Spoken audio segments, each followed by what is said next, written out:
Welcome to Dwellings, a podcast from the City of San Jose Housing Department, where we talk with experts about ending homelessness, building affordable housing, and exploring housing policies at the city and state level. I'm your host, Allie Rico. On today's episode, I'm joined by Kelly Hemphill and Darius Brown from the City of San Jose's Homelessness Response Team to learn more about the work they do to help our unhoused residents here in San Jose. What does the Homeless Response Team for the City of San Jose do? So we are a very small team responsible for ensuring that our homeless residents in San Jose have the resources they need in order to resolve their homeless episodes. So we focus on housing-based solutions as well as crisis response interventions. The housing is always a priority, and with every contract that we develop, housing is always the end goal. Housing-based solutions, examples of that are interim solutions, so very temporary situations while people are searching for permanent homes. And then, of course, permanent solutions, which are housing first based programs. So we try to get people into housing first before addressing any of their individual issues. We know that permanent housing works.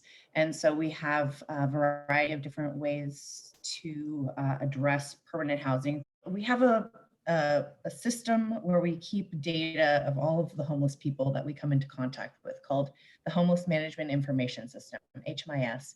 And at least 60% of the people in that system fall into a range where they need minimal assistance. So like a couple years of financial assistance through rental subsidies and supportive services. And then they can usually transition into self-sufficiency after a couple of years. So rapid rehousing is that solution. So we provide about up to 2 years of rental assistance and supportive services. We have a really great relationship with the county in making sure that strategy is at the forefront in Santa Clara County. But I think one thing that our team really focuses on, and as a result of prioritizing the 84% of the homeless population in San Jose that's unsheltered, because there's 6,000 people unsheltered in San Jose, and the large majority of them live literally on the streets and in encampments across the city. So we really want to focus our work on crisis response and ensuring that we can reach the people who are unsheltered. So we have a lot of outreach programs. We can go to where people are to make sure that they're in HMIS and that they are offered shelter or safe parking or motel vouchers or just a multitude of different ways to get them out of their situation on the streets and in encampments and into a different solution so that they can head towards permanent housing. What I missed, Dee? I would just add on that, the homeless response team, we are like problem solvers, like daily problem solvers. When folks and residents, constituents, whoever is needing to find out about homeless services and they reach our homeless concerns hotline or contact us directly, it's a crisis situation that we're dealing with. For the folks that are on the verge of, going into their first episode of homelessness, we try to respond with our partnerships with the homeless prevention system, which is countywide. And then folks that are experiencing homelessness, when you're going through that stress and survival mode, it's always like it's hard to then try to go through the whole system of like, all right, who do I get in contact with? So we kind of play like a mediator role where we are like basically connectors and relationship builders on the homeless response team. It's really important that people know that they can reach out to us and we will do our part, to make sure that they have that information, because sometimes that's the biggest thing with experiencing homelessness is like not having the right information on, whether it's eligibility or what program has vacancies.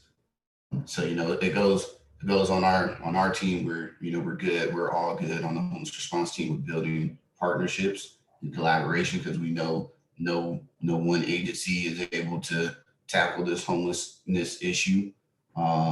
So, you know, having access to us is really important, I would say. When we get it done, it's always a good feeling, because that's what the system is set up to do. So just making sure that people know how to get in touch with us, and then making sure that we have the right relationship set up to actually respond to that crisis situation for that person. It's tough. It's definitely challenging, because we're dealing with people's, livelihoods. Um, and whenever you're dealing with, that real experience, it it takes a lot of emotion out of you sometimes, because we put our heart on our sleeves every day. We do this work. And I know we if we were in that situation, we would want somebody to be helping us and serving us like we serve the community. So that's what we do. We are agents of change, and we are, relationship builders and connectors. What is the biggest misconception that the public has about what your team does? I think, I think there's a lot, actually. yeah, I feel like one of the big ones is like they think that we, on the homeless response team, I think they think that we like build the housing and we have the housing, like we are the developers for apartment buildings. So I mean, that comes up all the time. Another misconception. Um, yeah, I mean, I feel like people that that are looking for resources, let's say like somebody has someone who's homeless and they're looking for a resource and they immediately connect with us. I feel like they think that, we can just place somebody directly into the program as soon as they get in touch with us. And that's not the case always, unless there is an opening or availability in a program, and we have that partnership in place. So that's another one. It's like if you reach us and you need somewhere to go, like exactly tonight, we're going to do everything we can to get you somewhere. But sometimes it's a lot of people. We have so many people that are dealing with this issue, that sometimes there's a wait list. There's going to be a wait list for a lot of programs. So that's another misconception that kind of comes up. I would also add that, we're the homelessness response team. Our focus is to help homeless people and provide the resources that they need. But we also have this encampment abatement program. And so it's almost like a conflict. We're constantly saying to the people that we exist to serve that we're here to help. And then the next week we're coming to displace. And it feels very, it's certainly, it hurts my heart. And I think, the people who should be supporting us the most, which is our homeless advocates, see us also as sometimes the enemy, and it can be very hard. But I think more broadly, I do feel like the general public doesn't really feel like we're doing anything about homelessness, and that's because it's just so visible. And but we actually do know how to end homelessness. We just don't have the support or resources needed to get it done. As we house one person, 3 more enter our system as newly homeless. And so it's almost like we just don't have enough resources to catch up. And, just to look at it as just a bigger problem. It's just so expensive to live here, and people just don't understand. They think that homeless people, it's because of their individual uh, choices with, because they're lazy or they are on drugs, or it's their fault that they're homeless. But really, if you think about it, our area median income is over $140,000. Minimum wage is $15.25. Fair market rent for a 1-bedroom is like $2,500. So it's just, the math doesn't add up. If you're earning $31,000 on minimum wage full time, that's like $2,600 a month. That's before taxes. Now, what if you have a big family? A 1-bedroom is $2,500. It just does, the math just doesn't add up, and people don't understand. It's just really hard to live in San Jose. Like you said, your team has the other responsibility of encampment abatement, but we're not doing that right now because of the pandemic. And so how has your team had to kind of pivot a little bit to respond to the pandemic? And if you also want to talk about like standing up shelters, because you guys have done an amazing job standing up all of those shelters as quickly as you did. And then just like servicing the encampments, if you want to talk a little bit about that. So back in March, the city, in partnership with our Emergency Operations Center, decided that we would follow guidance of the Center for Disease Prevention and Control, CDC, and stop moving people around so that they could shelter in place and not spread any potential illnesses. And so we stopped debating, and it did end up bringing us closer to the advocates. It ended up looking at a different way of approaching encampments. And one example is we implemented a program called SOAR, that services, outreach, assistance, and resources. And it's focusing on our largest encampments in San Jose, providing enhanced outreach with clinical services for people who desperately need them. We're providing meals, we're providing advocacy, hygiene items, we're enhanced trash, waste pickup. We have porta potties, and we have hand washing stations, and this is across about 17 very large encampments with 25 people or more. So we have been looking at how we can do better with addressing the unsheltered population, rather than moving people around, but rather provide more services so that we can solve the problem rather than move it around. In addition to all that encampment work, we've been partnering with the county and Destination Home on standing up for congregate shelters. So we have 3 shelters for individuals and 1 for families. And that has provided over 400 additional beds for our vulnerable homeless population who needed to thin out. We needed to thin out our existing shelters to account for social distancing, and also people who just really wanted to come inside.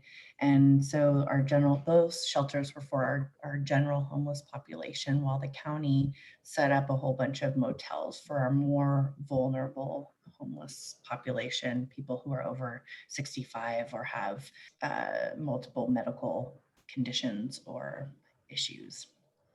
So suspending the abatements was a big deal. Opening up 4 shelters was a big deal. We got really creative, and it was also a huge opportunity for the city as a whole to address blight. And I think trash has always just been something that our San Jose residents, house residents, and business owners have just really wanted the city to step up on. COVID has definitely highlighted the discrepancies within socioeconomic classes. And I feel like us being on the homeless response team and working in homeless services, we see it every day. And then when the pandemic hit, everybody got to see it, especially when people were doing the pandemic buying, and unsheltered residents could not do any pandemic buying at all. They just had to continue to live in their environments. So suspending the abatements was really good and big because essentially, we know our unhoused residents are in these encampments. And, when people drive past, the freeways and, on street sidewalks, it doesn't look like much, but it is a home that they have made for themselves.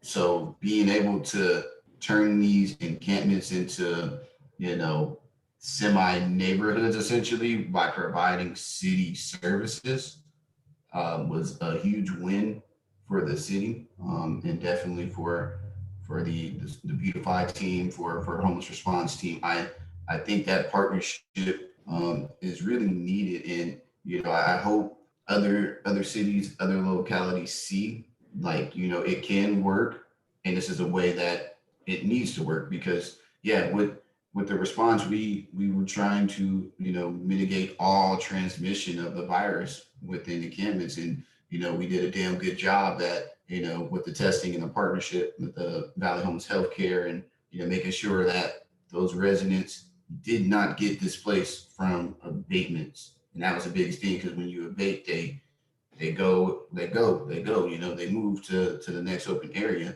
So having a exact location where providers could go and do, routine testing is also important. What people don't understand, but what we kind of did at the beginning, like we literally turned our Monday through Friday, 8 to 5 jobs into like 24-hour jobs at the beginning. And we're literally working night and day around the clock. I feel like everybody did so much that it's so hard to capture everything.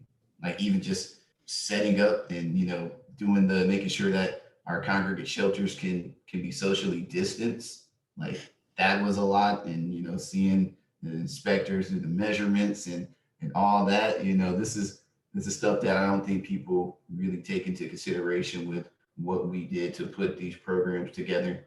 But moving forward, it's like, do we, COVID's going to be here another year or so, do we continue to, keep this energy and momentum with how we serve unsheltered residents?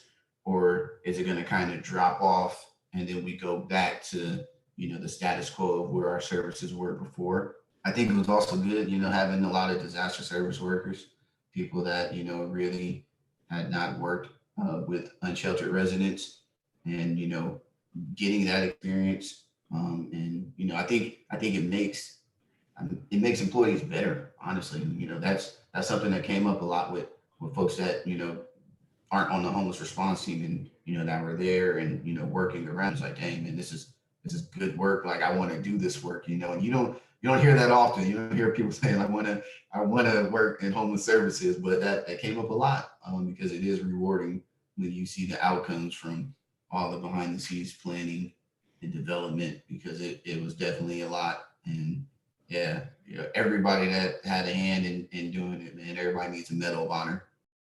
So among all of the services that your team provides, which ones have you found to be the most effective or have the greatest impact on the people that you're trying to help?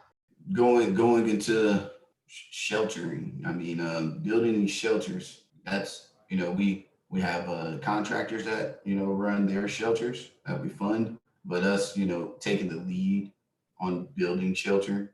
Um, I think that was super rewarding, especially just hearing the stories where people were coming from, individuals and families, and having them at a safe location where they feel pride in, and they're so grateful. That's the biggest thing. We build these programs just to really serve the individual, to serve the family, but I feel like we don't get to always hear how thankful folks are, right? And during this pandemic, we got to hear it a lot. Like people really appreciate having these congregate shelter programs because homelessness looks different.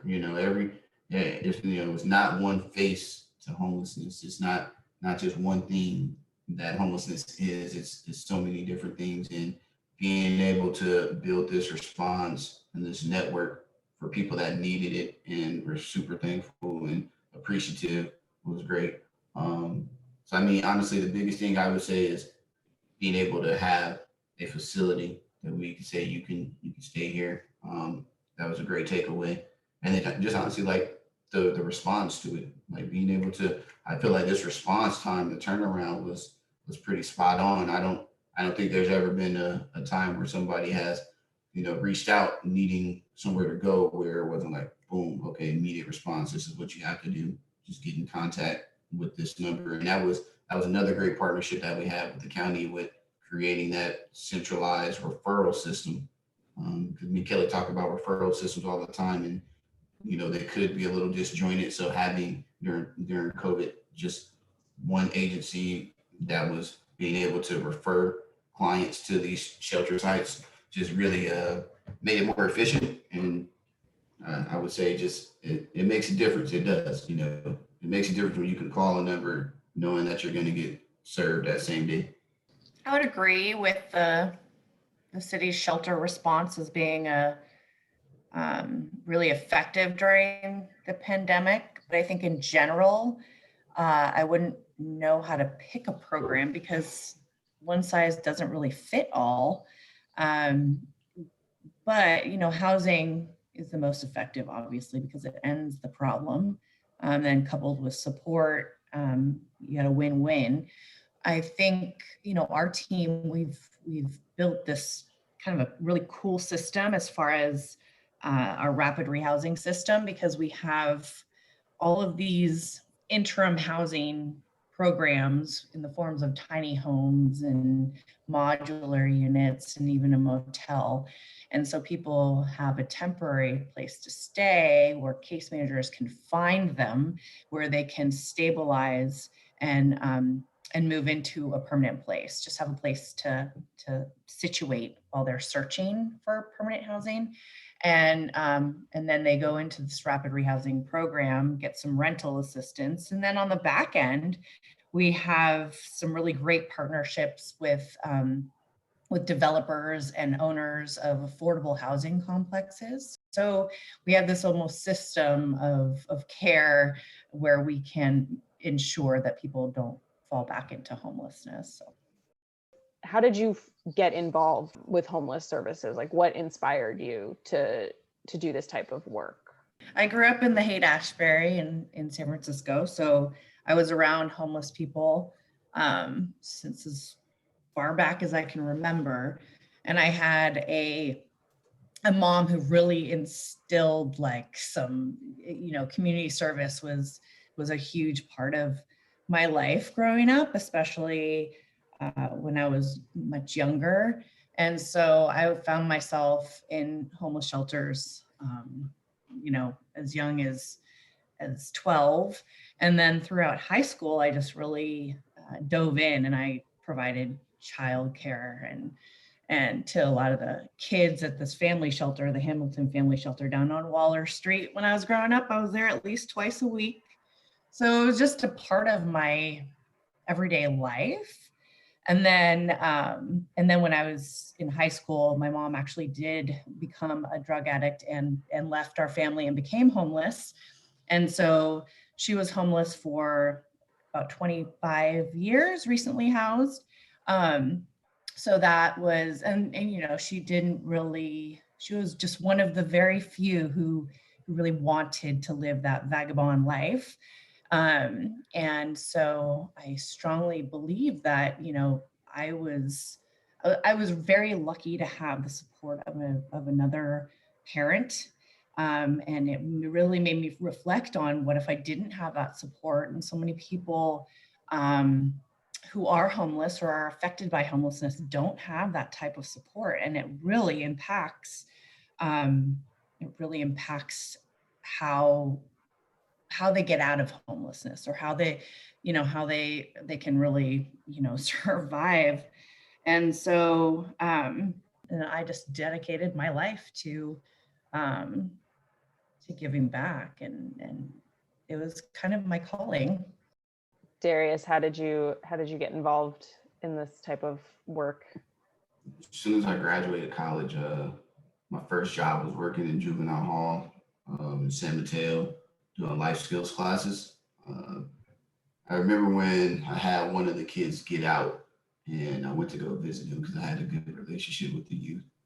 I met him at a van, and he was living out of a van with his parents, and then like just in meeting his family, seeing the situation that they were in, and talking to him, and like he's like, yeah, this is why I'm always out because I don't want to be at the car all day, and I'm like, damn, this is why you're getting in trouble because you don't have a place to go.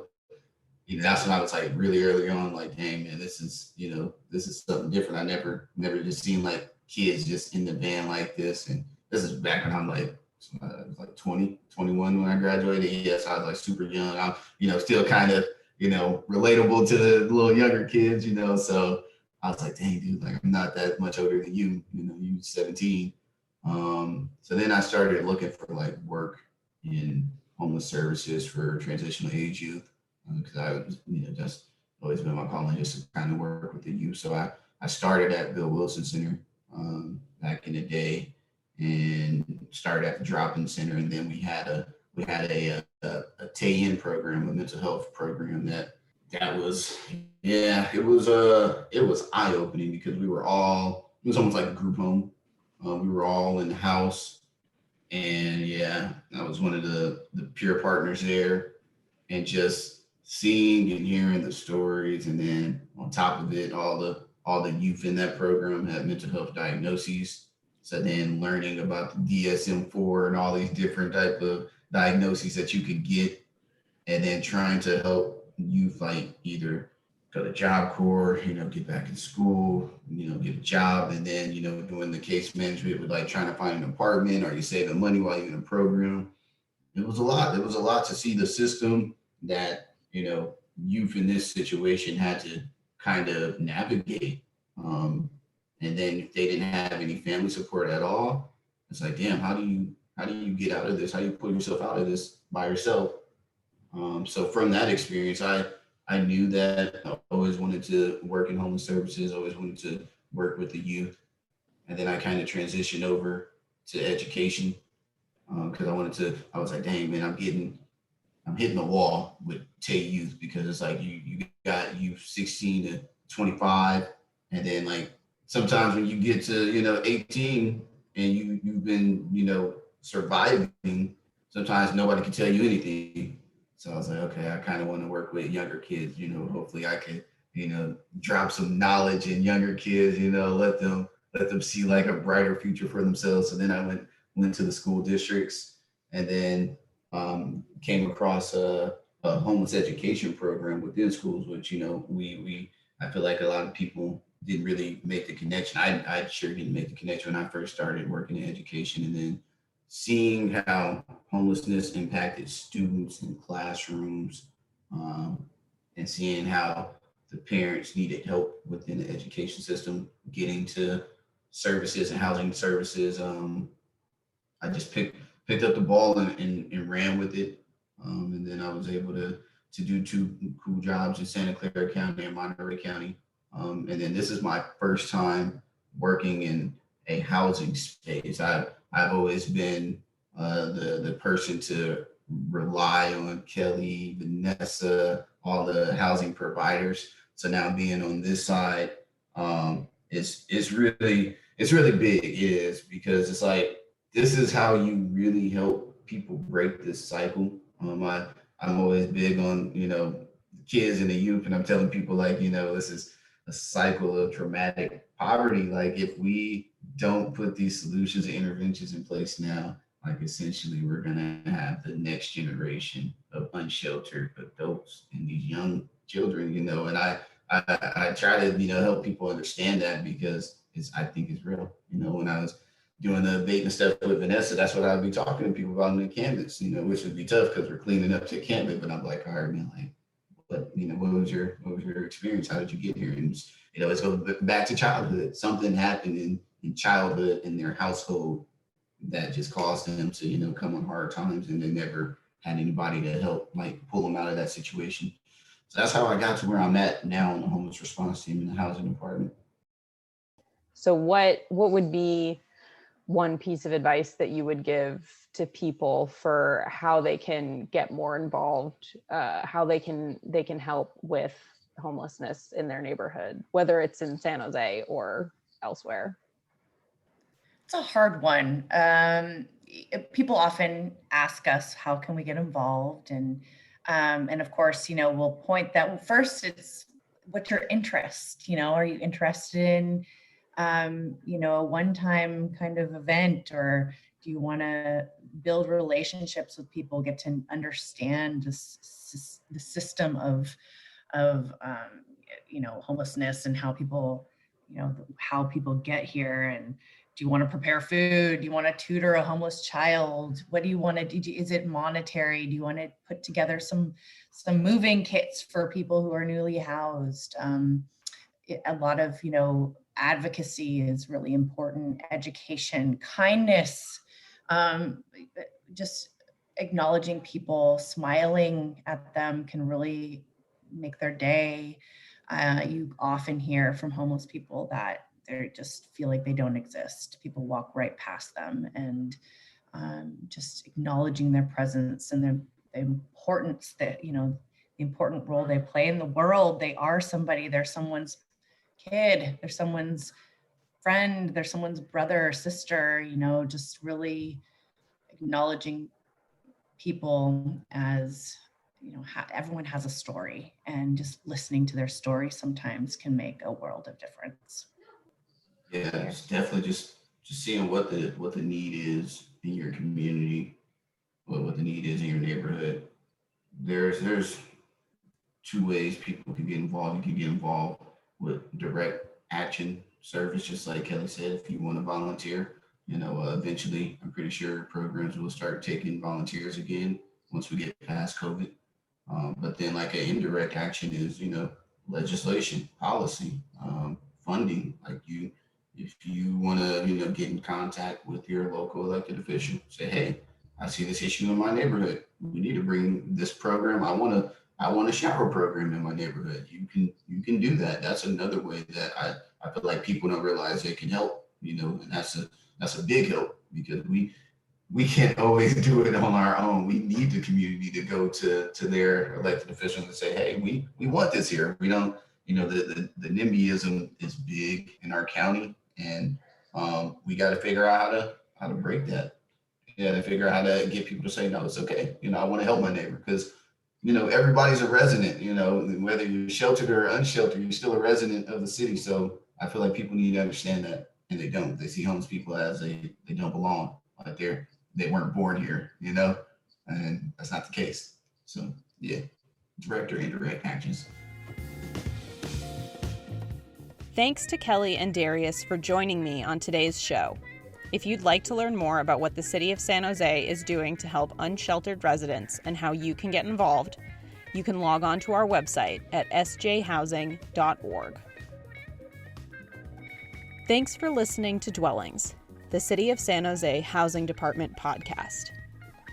Our theme music is Speed City, composed and performed by Attain Charles.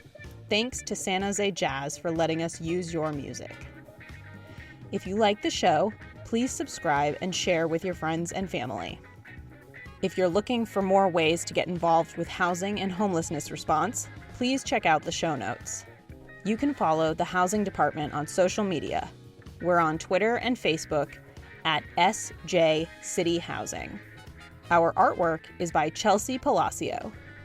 Dwellings is produced by me, Allie Rico, and Jeff Scott of the Housing Department.